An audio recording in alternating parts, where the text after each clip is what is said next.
देख रहे हैं एनएमएफ न्यूज और मैं हूं आपके साथ शाफनी पटनायक। भारत और अमेरिका के बीच जो व्यापारिक रिश्ता है वो नया मोड़ लेते हुए नजर आ रहा है।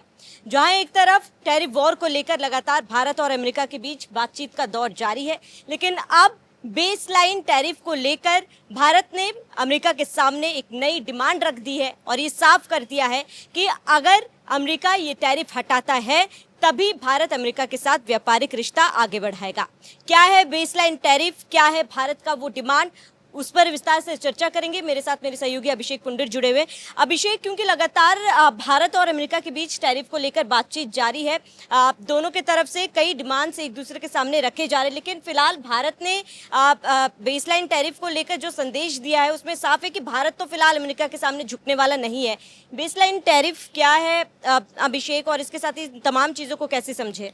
देखिए, जो आपने कहा ना, ये आखिरी लाइन जो आपने कही कि झुकने वाला भारत नहीं है, ये बात अमेरिका को समझ लेनी चाहिए। इसके लिए आपको कुछ उदाहरण समझने पड़ेंगे। सबसे पहले आप जान लीजिए कि 20 जनवरी 2025 को जब ट्रंप ने शपथ ली, उससे पहले भारत और अमेरिका के बीच टैरिफ किस तरीके का हुआ करता था। बाइडन सरकार जब थी या फिर उससे पहले जब डोनाल्ड ट्रंप हुआ करते थे, तब भारत पर अमेरिका 3.3% का टैरिफ लगाया करता था। और इसमें मतलब वो कोई एहसान हमारे ऊपर नहीं किया करता था, उसे एशिया में चाइना को काउंटर करना था, इसलिए हमारे ऊपर कम टैरिफ वो लगाया करता था। जिस तरीके से चाइना लगातार बढ़ रहा था और अमेरिका के सामने एक चुनौती के तौर पर खड़ा हुआ, इसलिए भारत को कम टैरिफ दिया, व्यापार बढ़ाया। 3.3% का टैरिफ था, जिसकी बेसलाइन बढ़ाकर ट्रंप ने कर दी 10%। उसके बाद कहा कि हम रेसिप्रोकल टैक्स लगाएंगे, मतलब भारत जो टैक्स 52% लगाता था, उस टैक्स को 26% कर दिया, मतलब 3% टैरिफ को 26% कर दिया। 10% तो बेसलाइन, मतलब हर प्रोडक्ट पर 10% तो लगेगा, लेकिन जिस तरीके से प्रोडक्ट अलग होंगे, उत्पाद अलग होंगे, जिस तरीके से मतलब महंगे प्रोडक्ट होते हैं उन पर 16% ज़्यादा टैरिफ लगेगा। ये वाला स्कीम उसने चलाया, लेकिन ये स्कीम कामयाब नहीं हुआ चाइना के मामले में।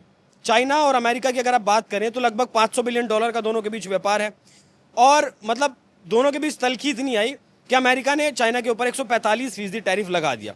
लेकिन पिछले ही महीने ट्रंप को झुकना पड़ा। क्यों झुकना पड़ा? वहीं आना पड़ा जो पुराना टैरिफ था, उसी पर आना पड़ा। क्यों आना पड़ा? क्योंकि चाइना एक प्रोडक्शन यूनिट है। चाइना जो सामान बेचता है अमेरिका को, उसकी ज़रूरत अमेरिका को है। वो चेन जब टूटी तो अमेरिका में डिमांड बढ़ी, सप्लाई घटी, विरोध होना शुरू हुआ ट्रंप का। ये चीज़ समझ आई। अब दूसरा समझिए कि भारत और अमेरिका के बीच $145 बिलियन का व्यापार है, जिसमें से भारत लगभग $86 बिलियन के व्यापारिक मुनाफे में रहता है। मतलब हम इतना पैसा कमाते हैं। जो अमेरिका बेचता है वो लगभग $45 बिलियन का सामान हमें बेचता है, बाकी जो बचता है $86 बिलियन का सामान हम बेचते हैं। मतलब हम प्रॉफिट में रहते हैं अमेरिका से। और लगातार चौथे साल हम दुनिया में जितना व्यापार करते हैं, जितने देशों से, अमेरिका हमारा सबसे बड़ा ट्रेड पार्टनर रहा है चौथे साल। उसके बाद हम व्यापार करते हैं चाइना के साथ। अमेरिका के साथ चाइना के साथ $118 बिलियन का लगभग हम व्यापार करते हैं। लेकिन जिस तरीके से अमेरिका ने टैरिफ बढ़ाया, ट्रंप ने टैरिफ बढ़ाया, देश में आते ही नेशनल इमरजेंसी घोषित की, 100 से ज़्यादा देशों पर टैरिफ लगाया, जिसमें भारत भी शामिल था। और याद करिए, जब प्रधानमंत्री मोदी मुलाकात करने के लिए गए थे ट्रंप से, तब मतलब ये आदमी इतना पागल है कि प्रधानमंत्री यात्रा में है, सफ़र में है, और वो आदमी कह रहा है कि भारत टैरिफ किंग है। मतलब ये कौन सा लॉजिक होता है भाई? कोई आपसे मिलने के लिए आ रहा है, आपका अतिथि कोई है, उसे आप टैरिफ किंग कह रहे हैं, फिर कह रहे हैं कि आप मोदी जो है बहुत शानदार नेगोशिएटर हैं।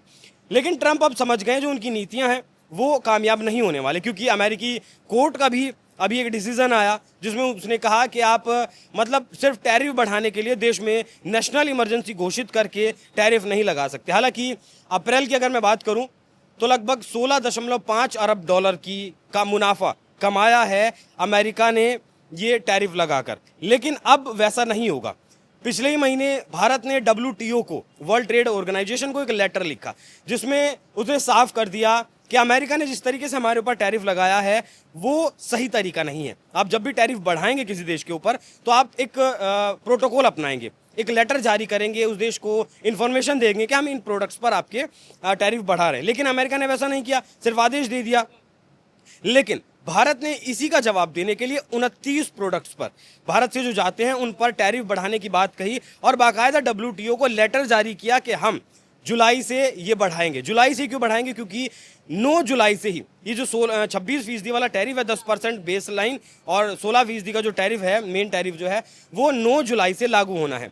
लागू तो आते ही कर दिया था, लेकिन गीदड़ भपकियाँ दी, 90 दिन का जो है वो टाइम पीरियड दिया कि 90 दिन के बाद हम करेंगे। क्यों करेंगे? क्योंकि 2025-26 का जो ट्रेड होना है दोनों देशों के बीच या और देशों के बीच अमेरिका के, उसके लिए फिलहाल बातचीत चल रही है। आपको याद होगा 17 मई से 21 मई के बीच वाणिज्य मंत्री पीयूष गोयल अमेरिका के दौरे पर थे। 4 दिन उन्होंने बातचीत की, अपने समकक्ष अमेरिका में जो मंत्री हैं उनसे बातचीत की।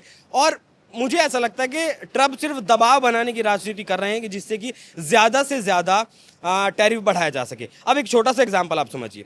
मान लिया कोई सामान भारत से 100 रुपये का बिकता था अब तक अमेरिका में, अब उन्होंने वो टैरिफ, पहले 3% टैरिफ हुआ करता था तो वो 103 रुपये का अमेरिका में बिका, लेकिन अब 26% बढ़ा दिया तो अमेरिका में 126 रुपये का सामान बिकेगा। तो ज़्यादा पैसा किसकी जेब से गया? आम जनता की जेब से गया ना।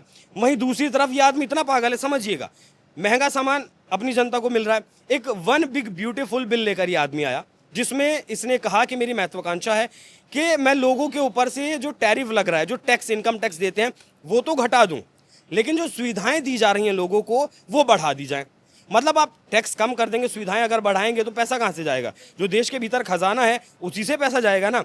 इसी बात से मस्क नाराज हुए और दोनों के बीच का जो रिश्ता था, अब वो जो रोमांस था, वो जो ब्रोमांस था, वो खत्म हो गया। वही मतलब ये आदमी खुद नहीं समझ पा रहा है कि इसे करना क्या है, देश को किस तरफ लेके जाना है। कोर्ट से 2 फैसले पर पहले रोक लगाई गई और 2 फैसलों पर, ये टैरिफ वाले फैसले पर अब एक बार फिर से रोक लगा दी गई। ये आदमी इसलिए भी चिढ़ा, जब हम ऑपरेशन सिंदूर के दौरान थे, 22 तारीख में जो पहलगाम अटैक हुआ, उसी के दौरान, शायद 28 मई की बात है, ब्रिटेन से हम 3 साल से बात कर रहे थे कि फ्री ट्रेड एग्रीमेंट हम दोनों देशों के बीच हो। वो फ्री ट्रेड एग्रीमेंट 28 मई को हो गया। ये आदमी फिर चिढ़ गया। अब इसलिए यूरोपियन जो देश थे वो इसलिए घबराए हुए थे कि मैं, ट्रंप ने जो है, पहले टैरिफ नहीं लगता था यूरोपियन देशों पर, अब वो टैरिफ बढ़ा दिया, तो क्यों ना, भारत बहुत बड़ा बाजार है तो भारत के साथ फ्री ट्रेड एग्रीमेंट कर लिया जाए। भारत के साथ जैसे फ्री ट्रेड एग्रीमेंट किया तो फिर अमेरिका भी बीच में कूद पड़ा कि ठीक है, चलिए कि मैं आपके साथ जो टैरिफ पहले था वही लगा लेता हूं। भारत ने चाइना पर जो टैरिफ लगाया उससे भरने की कोशिश की, इस आदमी ने चाइना के साथ फिर टैरिफ कम कर दिया। मतलब ये आदमी चारों तरफ से घिरता हुआ घिर तो रही है, लेकिन ये आदमी खुद में कंफ्यूज है। लेकिन मैं तारीफ करूंगा भारत सरकार ने जिस तरीके का यह स्टैंड लिया है कि आप 9 जुलाई से पहले जो टैरिफ आप लगा रहे हैं उसे आप ठीक करिए, हमारी शर्तों पर करिए, वरना व्यापार करने के लिए आपके पास भी बहुत सारे देश, हमारे साथ भी बहुत सारे देश। आप अभिषेक, क्योंकि यहाँ पर आपने जिक्र किया था ब्रिटेन को लेकर, ब्रिटेन और अमेरिका के बीच टैरिफ को लेकर भी एक समझौता हुआ था, इकोनॉमिक प्रॉस्पेरिटी डील। उसको लेकर भी भारत सरकार ने साफ कहा है कि ये इकोनॉमिक प्रॉस्पेरिटी डील के जरिए आप हमें झुंझुना मत थमाइए, क्योंकि ब्रिटेन के साथ जो समझौता हुआ उसमें सिर्फ टैरिफ शुल्क को कम किया गया, खत्म नहीं किया गया। लेकिन भारत इसमें अड़ गया कि टैरिफ को या तो खत्म किया जाए, क्योंकि कम करने में हम समझौता नहीं करेंगे। तो ऐसे में अमेरिका टैरिफ कम करता है, अभिषेक, आपको लगता है कि भारत सरकार मानेगा इस चीज के लिए? अमेरिका को करना पड़ेगा। जैसे मैंने चाइना का एग्जांपल दिया ना, चाइना एक प्रोडक्शन यूनिट है, $500 बिलियन का आप अगर किसी देश के साथ व्यापार करते हैं और वो सामान जाना बंद हो जाए, डिमांड तो उसकी रहेगी ना, क्या होगा? वो महंगा हो जाएगा। ठीक वैसे ही भारत भी चीज़ें भेजता है, जिस तरीके से मैं मेनली अगर आपको बताऊं तो एल्यूमिनियम और आयरन भारत भेजता है। और सबसे पहले इस आदमी ने, पता है आपको, सबसे पहले 10% का टैक्स आयरन पर लगाया और 26% का टैरिफ एल्यूमिनियम पर लगाया।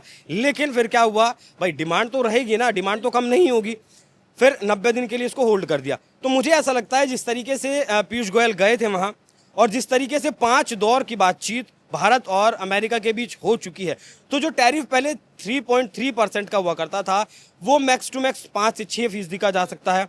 और ट्रंप कितना भी कुछ कर लें, कितना भी चाहें, वो नहीं कर सकते, क्योंकि अमेरिकी कोर्ट ने जो अपना आदेश दिया है उसमें साफ तौर पर कहा है कि संसद को अधिकार है कि आप टैरिफ को नियंत्रण करें, लेकिन आप मन मर्जी से मन माफिक टैरिफ नहीं लगा सकते। और कोई इमरजेंसी भी अगर है तब भी अगर आप टैरिफ बढ़ाते हैं, पहली बात तो 100 से ज़्यादा देशों पर एक साथ टैरिफ नहीं बढ़ा सकते, और अगर बढ़ाते भी हैं तो उसे 90 दिनों से ज़्यादा आप नहीं रख सकते हैं।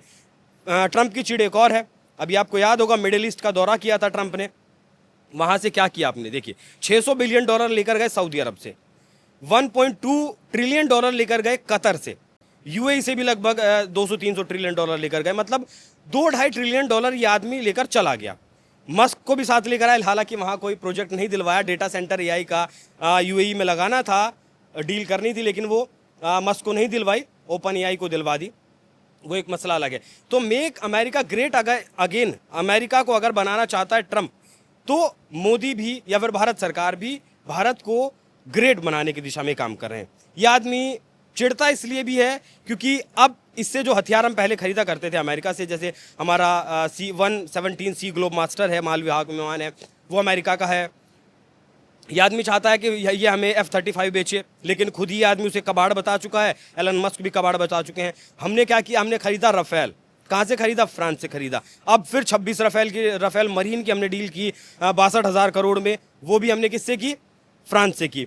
सुखोई 57 हमें रशिया बेचना चाहता है, वो टेक्नोलॉजी भी ट्रांसफ़र करने के लिए तैयार है। तो ये आदमी मेनली बस यही है कि व्यापार इसके साथ अगर हम करें, व्यापार अगर आप करेंगे तो $600 बिलियन का व्यापार जो सऊदी ने किया ना सीरिया में, जो जिस इंसान के ऊपर $10 मिलियन का इनाम था, उस आदमी को राष्ट्रपति बता देता है और बहुत हैंडसम और ब्यूटीफुल भी बताकर वहाँ ये आदमी आ जाता है, उसके बाद चाय भी पी कर आ जाता है। तो इसके लिए पैसा मैटर करता है, उसके बाद इससे आप कुछ भी करवा लीजिए। ठीक वही काम पाकिस्तान में भी करता है। अभिषेक, आप डोनाल्ड ट्रंप है तो एक व्यापारी, तो वो एक बिजनेसमैन माइंड के तौर पर है।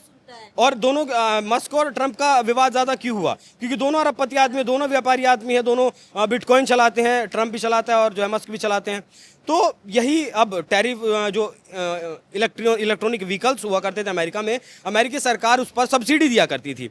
अब ये जो ब्यूटीफुल बिल लेकर आया ट्रंप साहब जो है, उसमें वो सब्सिडी खत्म कर दी। अब जब सब्सिडी खत्म कर दी तो जो है मस्क के व्यापार पर तो जो है फर्क पड़ेगा ही पड़ेगा। यही आदमी मतलब कंफ्यूज है, क्या करना है क्या नहीं करना है, बस मतलब जो करना है दिमाग में कर देना है। एप्पल के मैन्युफैक्चरिंग को लेकर डोनाल्ड ट्रंप ने कहा था कि भारत में नहीं होना चाहिए, आपको लग रहा है कि इससे उसको कोई फायदा होगा? देखिए, चाइना में अभी भी आज भी एप्पल का 80% फोन्स बनते हैं, सिर्फ 10% फोन्स भारत में बनते हैं, सिर्फ 10% फोन, जिसमें भी हम पिछले साल हमने 4 मिलियन यूनिट्स एप्पल की अमेरिका में बेची हैं, सिर्फ 10% में।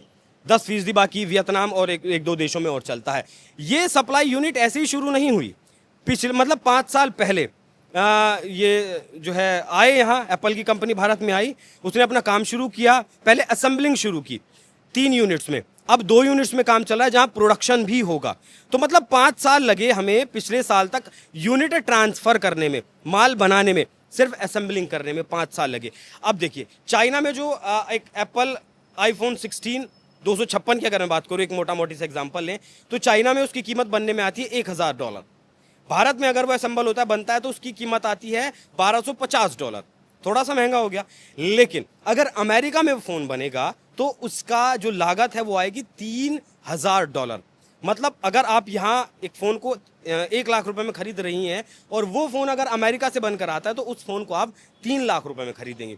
अमेरिका 2 गुना से भी ज्यादा, 3 गुना लगभग पैसा देना पड़ेगा। क्या अमेरिकी लोग 3 गुना पैसा देने के लिए तैयार हैं एप्पल के लिए?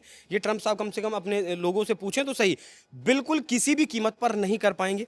और एक झटका देते हुए एप्पल की एक सहायक कंपनी है, नाम मेरा दिमाग से उतर रहा है शायद, उसने अपना निवेश और ज़्यादा बढ़ा दिया है। मतलब जो मैं बात कर रहा हूँ कि 2 सेंटर और खुलने वाले, अभी 3 प्लांट्स में असेंबलिंग चल रही, 2 प्लांट्स जो मतलब जिनमें मैन्युफैक्चरिंग होगी, उनमें कुछ चीज़ें चाइना से उठाकर वो हिंदुस्तान लेकर आए हैं, जिससे कि आसानी रहे। क्योंकि एक एप्पल फ़ोन में शायद जितना मुझे याद है कि लगभग 1000 गैजेट्स का इस्तेमाल होता है, 1000 तरीके के एलिमेंट्स लगते हैं, ऐसे ही बहुत आसानी से नहीं बनता है।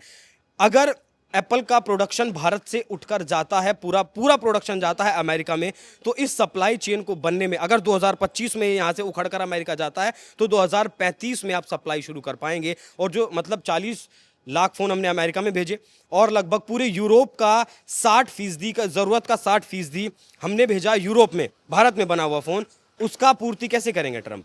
क्या कर पाएंगे? जितना फ़ोन यूरोप में जा रहा हो, जितना फ़ोन अमेरिका में जा रहा है, नहीं कर पाएंगे।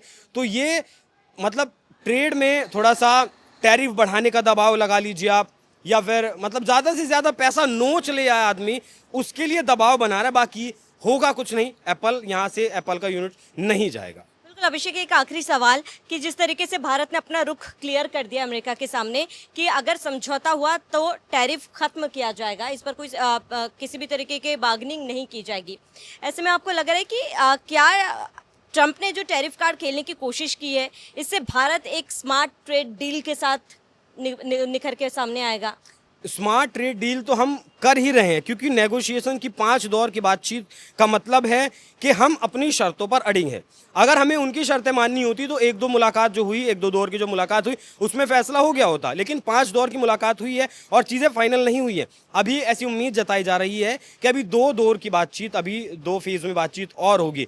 तो देखिए, जो टैरिफ पहले 3.5% था, वो मैंने आपको जैसे बताया कि 5-6% बढ़कर हो सकता है, लेकिन जो 10% की बेस लाइन है वो तो नहीं रहने वाली। अगर वो रहेगी तो सीधा सीधा अमेरिका की जो कोर्ट है उसके ही आदेश का उल्लंघन होगा। हालांकि अपील बड़ी कोर्ट में ट्रंप के द्वारा की गई है, लेकिन जो संविधान कहता है, अमेरिका का संविधान को नहीं बदल सकते हैं डोनाल्ड ट्रंप, ना ही कोर्ट बदल सकता है। संविधान में जो लिखा है, आप इतना टैरिफ नहीं लगा सकते, और लगा भी दिया तो किसी बहुत बड़ी, अगर इमरजेंसी में देश है, इमरजेंसी में देश नहीं है, और उसे भी 90 दिन के भीतर, तो मुझे ऐसा लगता है कि भारत ज़्यादा से ज़्यादा अपनी शर्तें मनवाने में कामयाब रहेगा, और शायद जो ट्रंप ने कहा था कि भारत एक अच्छा नेगोशिएटर है, वो भी आपको देखने को मिले। तो ट्रंप की जो बात कही गई है कि भारत एक अच्छा नेगोशिएटर है, वो साफ तौर पर फिलहाल जो लगातार बातचीत का दौर जारी, उसमें देखा भी जा सकता है। भारत ने फिलहाल ये साफ कर दिया है कि टैरिफ के मुद्दे पर अगर बात होगी तो दोनों तरफ से समझौता किया जाएगा और टैरिफ को खत्म किया जाएगा, ना पर इस पर किसी भी तरीके की बार्गेनिंग की जाएगी। ऐसे में आपका क्या कहना है भारत सरकार की तरफ से जिस तरीके से डीलिंग की जा रही है? क्या भारत सरकार एक स्मार्ट ट्रेड डील को लेकर सामने आएगा या फिर अमेरिका की शर्तों को मानेगा? ये देखना महत्वपूर्ण होगा। आपका इस पूरे मामले पर क्या कुछ कहना, हमें कमेंट कर जरूर बताएं। साथ ही आप बने रहिए एनएमएफ न्यूज़ के साथ।